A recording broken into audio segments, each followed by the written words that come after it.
on there, folks? Good evening. Good Thursday evening. April 22nd, 2021 is the date.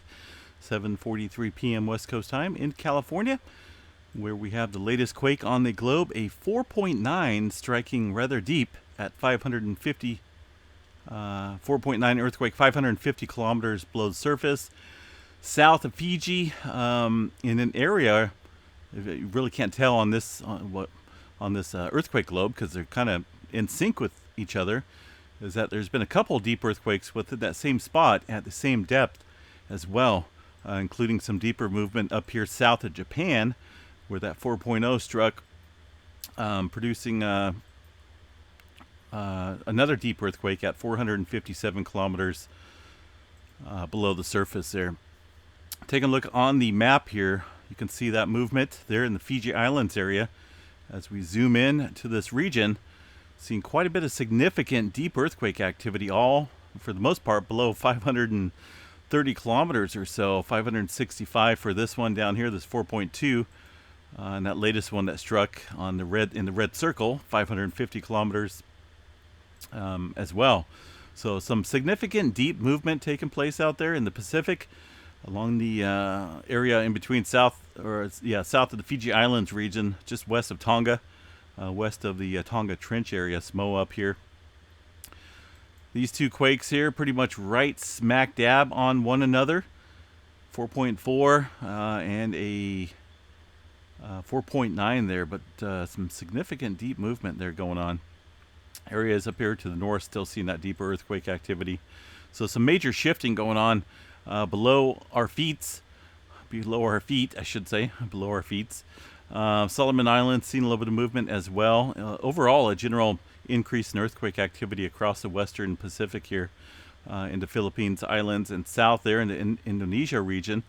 No significant movement to discuss tonight, but definitely a lot of deep movement there, including that 4.4 near the Band of Sea at 157 kilometers below surface. Japan seeing some, as I mentioned, deeper movement as well, south of Japan. That 4.0, 458 kilometers below the surface there. As we look over here to the eastern Pacific, general earthquake activity has been about the same. We're still seeing some movement along the west coast. We'll check that here in just a second. Looking in the Alaska region, we've kind of seen a quieting down of these earthquakes up here to the north that we were kind of talking about last night and over the past couple days. So no further significant movement up there in northern Alaska. A little 1.8 there, striking pretty shallow there within the last hour. Anchorage seen a little 3.1 near Big Lake at 33 kilometers below surface. And some movement down here along the Aleutian Trench as well, 3.9. So further down south here along the west coast region of California, we have seen some heightened earthquake activity along the Gorda Escarpment region, just west of the Cascadia megathrust locked zone, and also a little earthquake there within that vicinity of the Cascadia, 2.5 at 25 kilometers below surface. This one's on like a little fault system here. Looks like the closest one's going to be the little Salmon area, northwest or southwest of Eureka area. Some further movement back building up here of the pressure, 3.1 in the Gorda Escarpment area, Gorda Ridges up here. These are not significant earthquakes by any means, but they are kind of deep. Discussing that deep earthquake activity last night, about 15 kilometers below surface for these two quakes. The one over here by Eureka, a little bit deeper inland there. We're still seeing that deep movement along the Cascadia, 25 kilometers below surface. I have not looked at the tremor map yet. We'll check into that here in just a second. A little bit of further activity in the Salton Sea region over the last 24 hours. A little handful of quakes on the uptick there, stretching up towards the Brawley seismic zone extension right here. It just disappeared. There we go. Brawley seismic zone into the southern branch of the San Andreas Fault. And of course, if we see this rebound and give quite a bit of swarming, some earthquakes here in this region, that's kind of a little sketchy area to see any swarming. We don't want to see that at the southern end there of the San Andreas Fault. But just a handful of quakes there, nothing big today. A couple ones, quite a few ones there, about 11. If you want to be more specific in here, about 10. 10 earthquakes or so within the Salton Sea area. Moving up north on the North American plate boundary here 1.2 near Indio. And I was just looking over here. Not a whole lot of movement, folks, along the San Jacinto Fault area. It looks about the same as any given day. There was a little earthquake offshore, southwest of Tijuana, 2.4 at 18 kilometers. But overall, general earthquake activity around the state of California looking pretty typical. Just still kind of watching this movement off here to the coast of California. Inland into the Intermountain West regions, Idaho still seeing some earthquake activity. And of course, Pecos, Texas down there, earthquake country. Seeing some further movement there with the 2.0 and quite a few ones kicking off over the last 24 hours. Let's see what else we got here. Not a whole lot to talk about, folks. Globally, there has been a little increase along the Peru-Chile Trench area. South America region, you can see 4.6 there, kind of deep. Also 4.1 near Peru, 129 kilometers, 118 kilometers for that Chile earthquake. And some surface quaking going on near Santiago. So deep movement overall, for the most part, is the thing to watch today, just along the Pacific Plate. Areas over here to the west and also the east into Aleutian Islands, and not to mention the South America area, all seeing deep movement today. The tremor map, let's go ahead and check that out real quick. See what's going on. There we go. Today's epicenter, 481 epicenters today of tremor, basically within that same area of movement that we seen last night, the central area of Oregon. That's quite a bit of tremor movement. Of course, the assigned magnitudes over here from the PNSN folks there. These are energy release, so to speak. Most of them look like about a 1 or so, 1.5 on the energy scale. But still, that's quite a bit of movement, folks. We looked at the last 10 days or so of movement in this region, and it's definitely been on the move. It has not stopped today, so therefore I believe we're still going to see some further earthquake activity at the surface. Back building up over here, we could see some more significant movement, or at least a little bit larger movement here in the North Gorda Escarpment areas. You got to remember all this tremor that's going on downstream here of the Cascadia is ultimately, continuing to apply pressure up here along the lock section. Just something to think about there along this area of the Cascadia.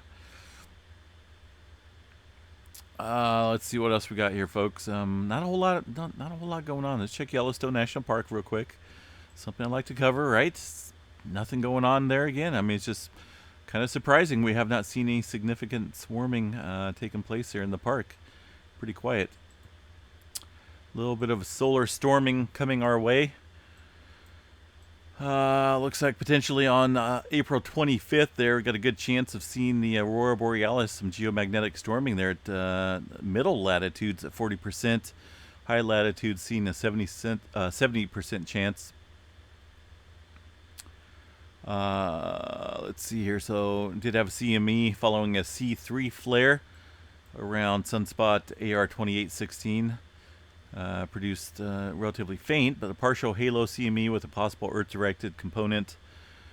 Looks like late April 24th or early 25th, a moderate G2 geomagnetic storm watch was officially added. So yeah, could be some interesting activity going on in the middle to high latitudes. Looks like around the 24th or 25th, so something cool to check out. We'll keep you guys updated. Rest of solar flares kind of looking like they were last night, but who knows? Still a chance of looks like chance of seeing a C flare at 65% chance. M flare has dropped down from 15, I believe it was 15 or 20 last night. Dropped down to a 10% chance, and X flare and whatnot looking at less than a 1% chance. So, all right, guys, we're gonna jump off here. And yeah, hope everyone has a good night. It's still kind of quiet out here. We just haven't we haven't really seen any significant release of pressure out here yet, folks. There's still kind of just some deeper movement playing in the general picture out here today, and it's all sporadic and basically all over the place here. But as I mentioned, and I'll continue to mention this area up here, pretty good area to watch here for possible significant movement. I'm talking larger than a 4.0, at least potentially up there around the 7 magnitude up here in this region. Just been all too quiet for a while here, with the lack of release of pressure and adjustment in this region. Compared to what we've seen overall in the plate sections here within the Pacific plate over the last 3 or 4 weeks or so. It's just been relatively lacking in terms of keeping up with the adjustments of the plate. All right, guys, I'm out of here. Have a great night. Thanks for tuning in. If you haven't subscribed, folks, I don't plug it enough, I guess. But if you haven't subscribed, make sure you subscribe here on this channel. Getting quite a large amount of subscribers here at the channel. Gained, I don't know, 400 or 500 over the last day or so. So it's shooting up pretty rapidly. But it still looks like about 69 or 70% of my viewers have not subscribed. So just if you are watching the video and you're not subscribed, go ahead and click that like button and the subscribe button, so you guys can be updated on future earthquake related events, solar weather, volcanic activity, and of course, one of my favorite things, storm chasing. So kind of watching potential setup. Well, of course, this weekend looking likely there in the Texas, Oklahoma area, but possibly next Tuesday and Wednesday as well, potential severe weather threat into parts of Texas and Oklahoma, and further south into Thursday or Wednesday and Thursday. So keeping an eye on it, folks. I'll keep you guys updated. Have a good night. Peace out.